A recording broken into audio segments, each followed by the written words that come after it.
Emma Caldwell arrived at the diner in a 10-year-old Honda Civic, wearing jeans from a discount rack and a sweater she had owned since college. The restaurant she chose served breakfast all day and had sticky menus. She ordered water and waited. Daniel Morrison walked in 7 minutes late, apologizing before he even sat down. He had just dropped his daughter at a neighbor's house because the babysitter canceled. He did not explain further, did not make excuses. And in that first moment, watching him slide into the booth across from her with sawdust still clinging to his sleeve, Emma noticed something that unsettled her more than arrogance ever could. This man was not trying to impress her at all. His eyes did not scan her appearance for indicators of status. His posture did not shift into the subtle performance most men adopted when they wanted to seem successful. He simply sat down, ordered coffee, and asked if the drive over had been okay. It was such an ordinary question that Emma almost did not know how to answer it. She had done this before, 43 times over 2 years, to be exact. Emma Caldwell, whose legal name appeared on the boards of 3 Fortune 500 companies, whose grandfather had built the Caldwell shipping empire from a single tugboat in Baltimore, had spent 24 months pretending to be someone who worked part-time at a bookstore and lived in a studio apartment in the cheap part of town. The dates followed a pattern so predictable she could have written the script herself. There was the investment banker who had seemed charming until he noticed her car in the parking lot. His smile had flickered, just for a second, but she caught it.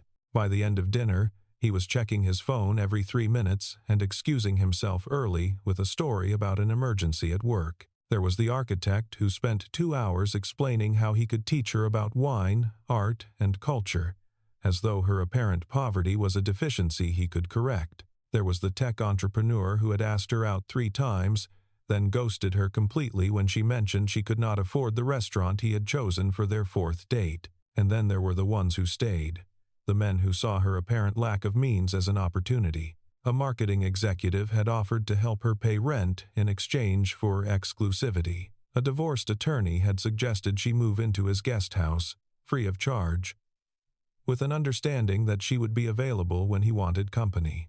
They did not say these things crudely. They wrapped their propositions in kindness, in concern. But Emma had grown up surrounded by people who understood transactional relationships, and she could smell an imbalance of power from across a room. The tests had started as an experiment, a way to understand whether genuine connection was possible when wealth was removed from the equation. But 2 years in, Emma was no longer sure what she was testing for. She had compiled data on male behavior like a scientist studying a predictable species. She knew the tells, the timelines, the precise moment when a man's interest would shift once he calculated her apparent net worth. What she did not know was whether the pattern said something about men in general or about the specific type of man who would agree to date a stranger from a carefully curated dating profile. Her therapist had suggested, more than once, that the experiment itself might be the problem, that by approaching dating as research, Emma was ensuring she would never actually connect with anyone. But Emma had grown up watching her mother navigate a marriage built on financial calculations. She had watched her father treat affection as a line item in a budget. She had learned, before she turned 12, that love was rarely unconditional, and that vulnerability was a weakness rich people could not afford. The experiment was not paranoia. It was data collection, and the data, across 43 trials, was remarkably consistent. Daniel was asking her about her week, not her job, not her living situation, not any of the usual calibration questions men use to determine her place in the social hierarchy. He wanted to know if she had seen the meteor shower on Tuesday night, because his daughter had made him stay up until midnight to watch it, and he was still tired. He asked if she preferred coffee or tea in the morning, not as a prelude to anything, but because he was genuinely curious. And when the waitress came to take their order, he suggested the pancakes because his daughter had declared them the best in the state after an exhaustive research process that involved visiting 11 different diners. Emma found herself waiting for the shift, the moment when he would ask what she did for a living, or where she went to school, or any of the dozen questions that functioned as socioeconomic sorting mechanisms. But Daniel kept circling back to small things. The weather, a book he was reading about the history of covered bridges in Vermont. His daughter's current obsession with a cartoon about marine biologists. She interrupted him midway through a story about a disastrous attempt to make homemade pizza. "Does it bother you?" she asked. "Does what bother me? Dating someone who is not particularly impressive. No exciting career, no interesting hobbies, nothing special to offer." Daniel set down his coffee cup and looked at her with an expression she could not read. "I am a single father who works as a high school shop teacher and drives a truck with 200,000 miles on it. I am not sure I am in a position to evaluate anyone else's impressiveness." He said it without self-deprecation, without fishing for reassurance. It was simply a fact, delivered the same way he might have mentioned that it was raining outside. Emma had not prepared for this response. The silence between them stretched, but it was not uncomfortable. Daniel did not rush to fill it with chatter or boasts. He simply sat with the quiet, sipping his coffee, watching the other diners with a kind of patient attention that suggested he was rarely in a hurry. "My daughter thinks I should date more," he said eventually, as though continuing a conversation they had already been having. "She is 7. She has very strong opinions about everything. Last week she told me my haircut made me look like a sad potato." Emma felt her lips twitch despite herself. "Did you change it?" "I am still deciding whether to be offended or impressed by her honesty." He smiled, and it was the kind of smile that transformed his entire face, softening the tiredness around his eyes into something that looked almost like contentment. "I figure if I can survive her critiques, I can probably handle anything." The wallet test came during their second date at a farmer's market in the middle of October. The morning was cool enough for jackets, and the air smelled like apple cider and fallen leaves. Families wandered between stalls, selling pumpkins, homemade jam, and late-season vegetables. Children ran ahead of their parents, pointing at displays of gourds arranged like art installations. Emma had perfected this particular assessment over dozens of repetitions. She would pretend to drop her wallet near the end of an outing, making sure it fell open to reveal only a few crumpled bills and some change. The reactions varied. Some men pretended not to notice. Others made comments about budgeting. A surprising number offered financial advice, unprompted and condescending. One man had actually laughed, a small, dismissive sound that he probably did not even realize he made. Daniel picked up the wallet, closed it, and handed it back to her. "Everyone has tough weeks," he said, and then, without missing a beat, he pointed to a stand selling apple cider donuts and asked if she wanted to split a bag because he was not supposed to eat the whole thing himself, but he absolutely would if given the opportunity. That was it. No lingering glance at the wallet's contents. No recalibration of his behavior. No offer to pay for everything, which in Emma's experience usually preceded an expectation of gratitude that could be cashed in later. He simply moved on, as though a person's temporary lack of cash said nothing meaningful about who they were. They walked through the market together, and Daniel pointed out things his daughter would have liked. The pumpkins shaped like swans. The farmer who let children pet his goats. The woman selling handmade puppets from a card table covered in a checkered cloth. He narrated Lily's probable reactions to each thing, and Emma found herself building an image of this child she had never met. A small person with strong opinions and an apparently insatiable curiosity about the world. They were examining a display of maple syrup when his phone buzzed. Daniel glanced at the screen, and his entire demeanor changed, not with alarm, but with a kind of focused attention that pushed everything else to the periphery. He excused himself and answered, turning slightly away but not walking off.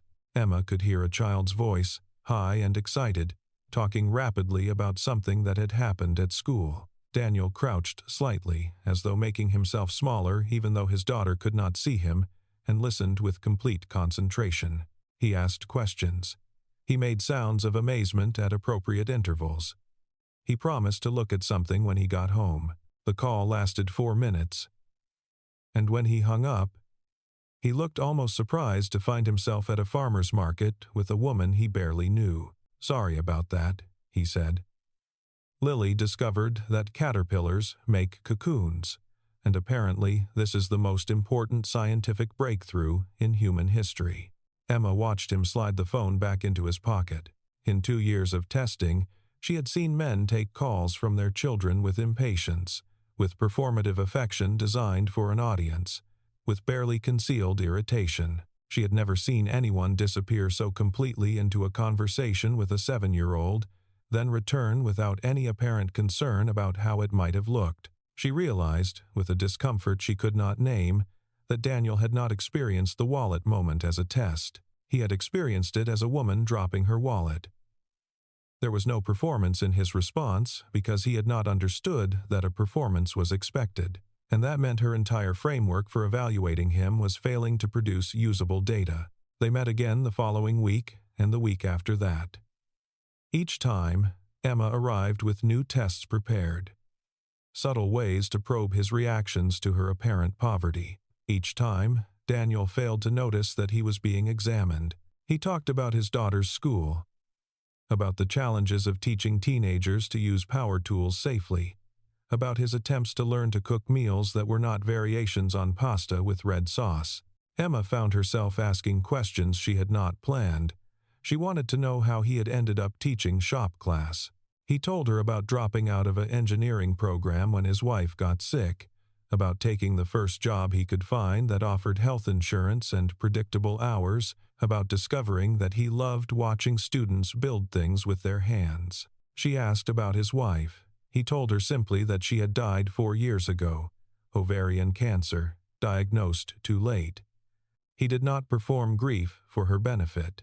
He did not use his widower status to generate sympathy. He stated it as a fact of his life, the same way he had stated everything else. There was something in the way he held the information, Emma noticed.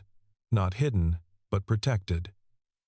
Like a wound that had healed into a scar, still visible, but no longer bleeding. The first year was the hardest, Daniel said, unprompted. Not because of the grief, although that was terrible, but because Lily kept asking when Mommy was coming back, and I had to keep explaining something I did not understand myself. How do you explain death to a 3-year-old? Badly. He almost smiled. I told her that Mommy's body stopped working, like when a toy breaks and you cannot fix it. She asked if we could buy a new Mommy at the store. I did not know whether to laugh or cry, so I did both. Emma felt something shift in her chest. In 2 years of testing, she had never heard anyone speak about loss with such undefended honesty. The men she had dated treated vulnerability like a tactical decision, revealing pain only when it served a purpose. Daniel spoke about his wife's death the way he spoke about everything else, as though he had nothing to hide and nothing to prove. After she died, I was not looking for anything, he said. They were sitting on a bench outside a coffee shop, watching leaves blow across the parking lot. I am still not looking for anything. Really, Lily is my priority. She has to be. But my sister kept saying I needed to get out of the house, meet people, remember that I was a person and not just a parent. And what are you looking for now? Daniel was quiet for a long moment. Someone who will not make Lily feel like she has to change. Someone who understands that she comes first and does not resent that. Someone who can be themselves without needing me to be impressed. He looked at Emma with that unreadable expression again. I do not know if that person exists, but I figured I would find out. Lily appeared at the end of their 4th date. Daniel's neighbor had needed to leave early, so he had picked up his daughter before meeting Emma for dinner. He apologized, offered to reschedule, but Emma said she did not mind. She was curious about this child who occupied so much of her father's attention. Lily was small for 7, with her father's brown hair and a gap-toothed smile that she deployed strategically. She shook Emma's hand with exaggerated formality and announced that she had been told to be on her best behavior, but that her best behavior was actually quite boring, so she hoped Emma would not mind if she was just regular. Instead, Emma, who had spent 2 years constructing careful personas and calculated tests, found herself completely disarmed by a second grader who had apparently inherited none of her father's filtered approach to social interaction. Throughout dinner, Lily provided a running commentary on everything she observed. The couple at the next table were probably on their first date because they kept laughing at things that were not funny. The waiter had cool earrings that looked like tiny dinosaurs. The restaurant should really consider adding more pictures to their menu for people who could not read yet. Which she could, actually, but pictures were nice anyway. Daniel watched his daughter with a mixture of pride and exhaustion that Emma was beginning to recognize as his default state. He did not shush her or apologize for her. He treated her observations as valuable contributions to the conversation, asking follow-up questions about the dinosaur earrings and agreeing that picture menus would indeed be an improvement. By the time they finished eating, Emma had learned that Lily wanted to be either a marine biologist or a professional ice cream taster when she grew up, that she was currently mad at her best friend Sophie because Sophie had said dolphins were better than octopuses, which was obviously wrong, and that she thought Emma had nice eyes because they looked like the chocolate chips in her favorite cookies. "I hope that was a compliment," Emma said. "The highest compliment," Daniel confirmed. "She is very serious about chocolate chips." By the 5th date, Emma had begun to dread her own tests. She sat across from Daniel at a Thai restaurant and listened to herself describe dreams she did not have, limitations she did not face, a life constrained by circumstances that existed only in her performance. "I always wanted to travel," she heard herself say. "See Paris, maybe, or Tokyo. But that is not really realistic for someone like me." She waited for Daniel to offer to take her someday. That was usually how this went. Men who wanted to seem generous would promise future trips, future gifts, future access to the lifestyle they could provide. It was a form of advance payment, a way of establishing that they had something she needed. Daniel nodded slowly. "Lily wants to go to Tokyo because of those marine biologist cartoons. I have been saving, but it will probably be a few years." He paused, considering. "I think wanting things you cannot have yet is okay. It gives you something to work toward. The problem is when you stop wanting anything because you have convinced yourself you do not deserve it." Emma felt something shift in her chest, an uncomfortable pressure that she recognized as shame. She was sitting across from a man who was genuinely trying to connect with her, and she was feeding him lies designed to trigger responses she could evaluate. "Can I show you something?" Lily's voice came from behind her. The little girl had been sitting at a nearby table with a coloring book. Technically supervised by Daniel, but operating with considerable independence. Emma turned. Lily was holding up a drawing of what appeared to be an octopus wearing a hat. "That is Dr. Tentacles," Lily explained. "She is a scientist who studies the ocean. She wears a hat because the sun is very bright on the surface. She is beautiful," Emma said, and meant it. Lily beamed. "Do you want me to draw you one?" "I can make it any color. Dr. Tentacles has a friend named Professor Squidward who is purple." Emma looked at Daniel, who was watching the interaction with an expression of cautious hope. She looked back at Lily, who was already selecting crayons with the focused intensity of an artist preparing for a commission. "I would love a purple one," Emma said. That night, alone in her penthouse apartment with its view of the city skyline, Emma stared at the crayon drawing of Professor Squidward and felt the architecture of her experiment beginning to crack. She had built something precise and controlled. A system for evaluating men without risking herself. A way to gather information without offering any in return. For 2 years, the system had worked exactly as designed, filtering out the unsuitable candidates with mechanical efficiency. But Lily had not been accounted for in the design. Neither had the way Daniel looked at his daughter, or the way he talked about his dead wife, or the simple fact that he had asked Emma about meteor showers instead of salary ranges. The variables were exceeding the parameters of the experiment, and Emma did not know how to recalibrate. She looked at the purple octopus on the paper in her hands. A 7-year-old had spent 15 minutes creating this, selecting colors with care, adding details that mattered only to her. It was a gift given freely, without expectation, without calculation. Emma could not remember the last time anyone had given her something that did not come with conditions attached. The 6th date was supposed to be the confirmation. Emma had designed a scenario that would reveal Daniel's true character by presenting him with a crisis that demanded resources. She told him she had lost her job. She told him her landlord was raising the rent and she might have to move. She watched his face for the flicker of calculation, the moment when he would decide whether she was worth the investment. Daniel listened without interrupting. When she finished, he was quiet for a long time. "That is really hard," he said finally. "I remember when the bills started piling up after my wife got sick. It feels like the ground is moving under you." Emma waited for the offer. The rescue. The transaction disguised as generosity. "I know a few people who might be hiring," Daniel continued.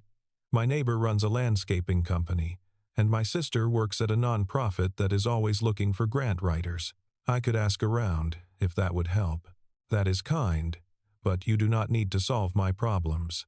I am not trying to solve them. I am just saying I know people." He paused, then added, almost reluctantly, "And if you need help with anything practical, I am pretty good at that. Moving boxes, fixing things, watching someone's kid while they go to a job interview. I do not have money to offer, but I have time and a truck." Emma felt the shame again, sharper now. He was offering her exactly what he had to give. Not money, because he did not have it. Not rescue, because he did not assume she needed rescuing. Just practical help, the kind that neighbors and friends provide without keeping score. "Why are you doing this?" she asked, and her voice came out harder than she intended. "You barely know me. I could be anyone. I could be lying about everything." Daniel looked at her with that steady gaze she was beginning to find unsettling. "You could be. But I have been lied to before, and I survived it. I would rather take the risk of trusting someone who turns out to be dishonest than live like everyone is a threat." Emma opened her mouth to say something, then closed it. She had no prepared response for this. Her entire framework assumed that people acted in calculated self-interest, that kindness was a transaction, that trust was a vulnerability to be exploited. Daniel was operating from a different set of assumptions entirely, and she had no idea how to test for something she did not believe existed. She thought about her father, who had built a shipping empire by assuming everyone wanted something and structuring deals accordingly. She thought about her mother, who had learned to smile at charity galas while calculating the social return on every conversation. She thought about herself, sitting in a borrowed car outside a fake apartment, wearing clothes that cost less than her usual dry cleaning bill, unable to recognize genuine kindness because she had been trained to see everything as strategy. "I do not understand you," Emma said quietly. Daniel looked at her with something that might have been compassion. "Most people do not. My ex-sister-in-law says I am pathologically incapable of playing politics. She means it as an insult." "How do you mean it?" He considered the question. "I mean that life is too short to pretend to be someone I am not. My wife died at 32. She never got to see Lily start school or learn to ride a bike. She never got to argue with me about whose turn it was to do the dishes." He paused, and for a moment, something raw flickered across his face. "I do not have time to play games. I just want to be present for whatever time I have." Emma felt the shame again, sharp and precise. She was sitting across from a man who had learned, through grief, to live without pretense. And she was performing a role she had designed specifically to avoid living at all. She canceled the remaining tests. Not formally, not with any conscious decision, but simply by failing to prepare new ones. She kept meeting Daniel for dinners and walks and afternoons at the park where Lily could practice her cartwheel technique. She kept waiting for the mask to slip, for the calculation to reveal itself, for him to become like all the others. It did not happen. And by the 7th date, Emma realized she could not continue. They were sitting in his truck outside her fake apartment building, the one she had rented specifically for this experiment. The engine was off, but Daniel had not moved to get out. He was talking about a project one of his students was building, a birdhouse that had somehow evolved into a 3-story avian apartment complex with a functioning water feature and tiny balconies. Emma was not listening. She was watching the way his hands moved when he talked, the enthusiasm that crept into his voice when he described his student's work, the complete absence of self-consciousness in his storytelling. She was thinking about all the men she had tested who had tried so hard to seem impressive. And this man who seemed genuinely more interested in a teenager's birdhouse than in impressing anyone. She was trying to find the words for what she needed to say. "I have not been honest with you," she said, interrupting him mid-sentence. Daniel stopped talking. He did not look alarmed or defensive. He simply waited, the way he waited for everything, with a patience that suggested he had learned not to rush toward conclusions. "My name is Emma Caldwell, the real Emma Caldwell. I do not work at a bookstore. I do not live in a studio apartment. I do not have money problems." She paused, watching his face for a reaction. "My family owns Caldwell Shipping. I am worth more than $400 million. The silence stretched. Outside the truck, a streetlight flickered on, casting orange shadows across the dashboard.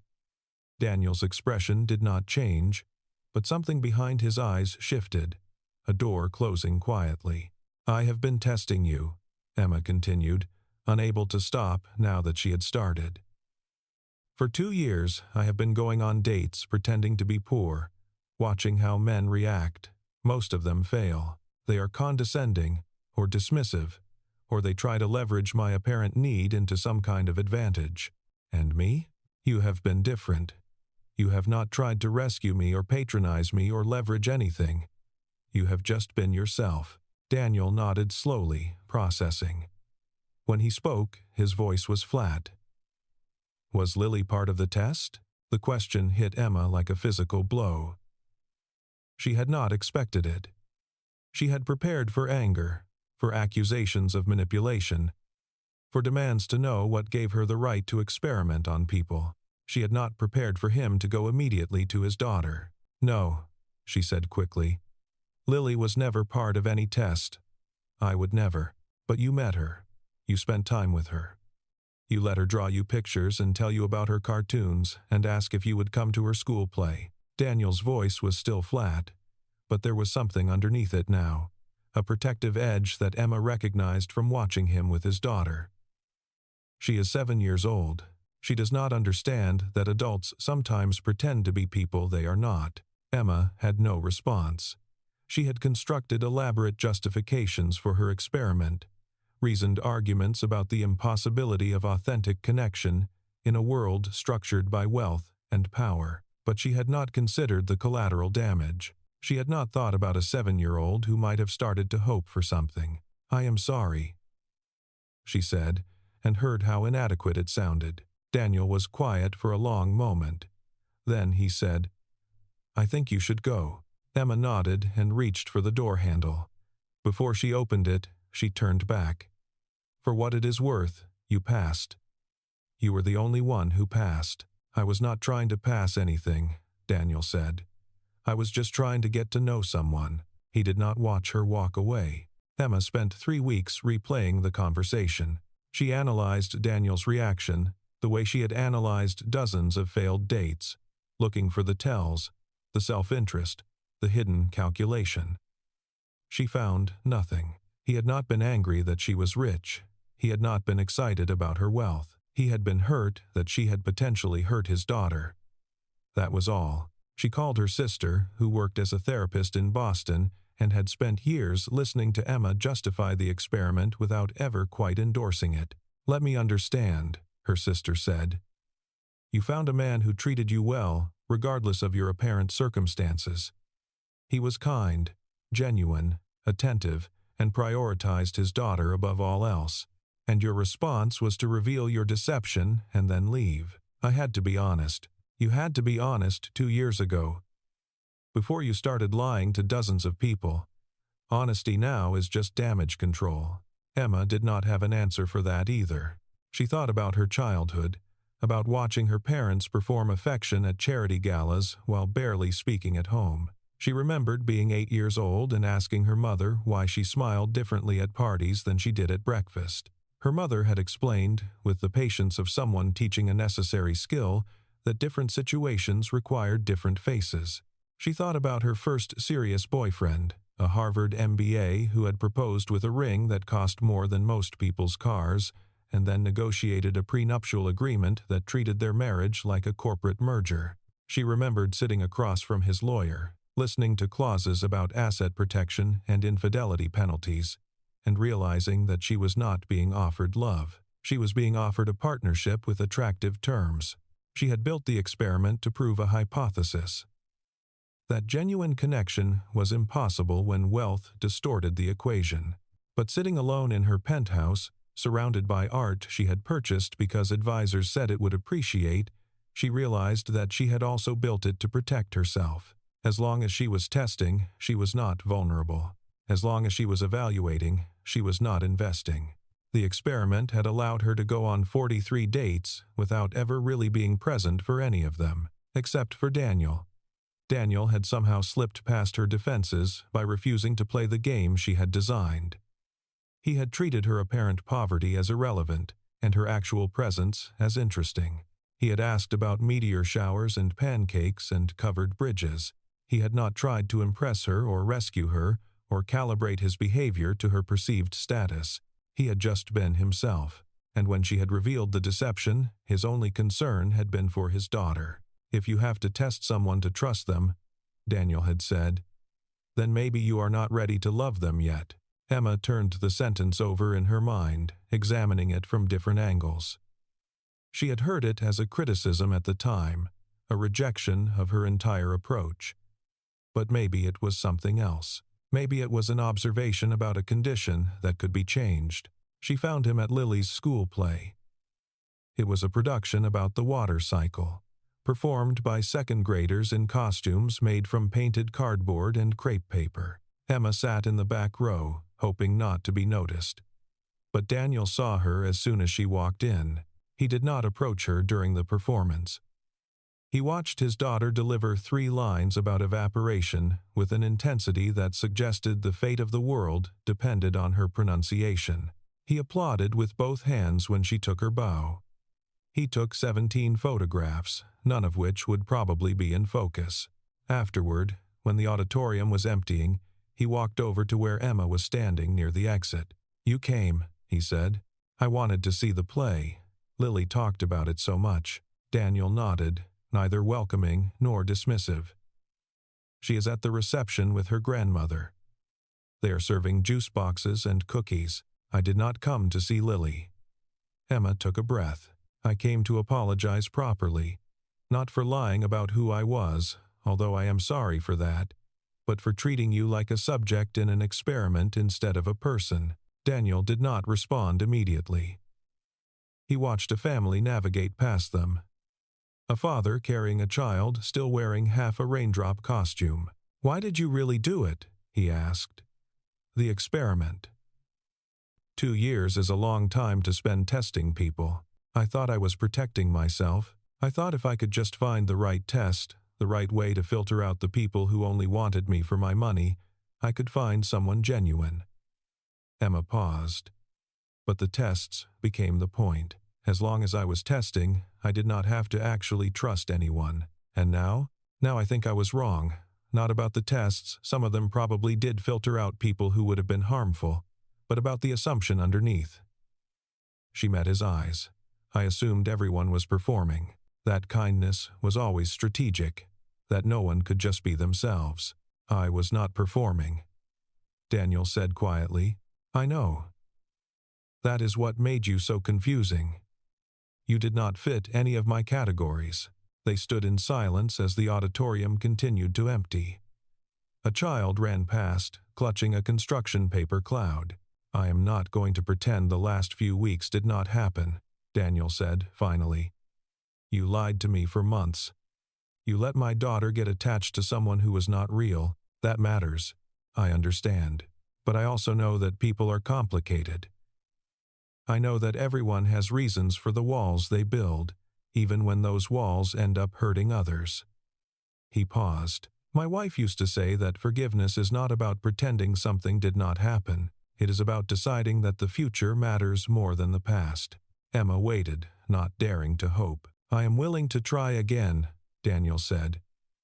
"But not with tests. Not with performances. If you want to know who I am, you have to actually be present for it. And if you want me to know who you are, you have to actually show me. No more experiments. No more experiments." Lily appeared at Daniel's elbow, still wearing her water droplet headband. "Emma, did you see me?" I said my lines perfectly, except I forgot the part about condensation, but Miss Martinez said it was okay because the audience did not know anyway. "You were magnificent," Emma said, and meant it. Lily beamed and grabbed her father's hand. "Can Emma come get ice cream with us?" Grandma said I could have 2 scoops because I was a professional actress. Daniel looked at Emma, a question in his expression.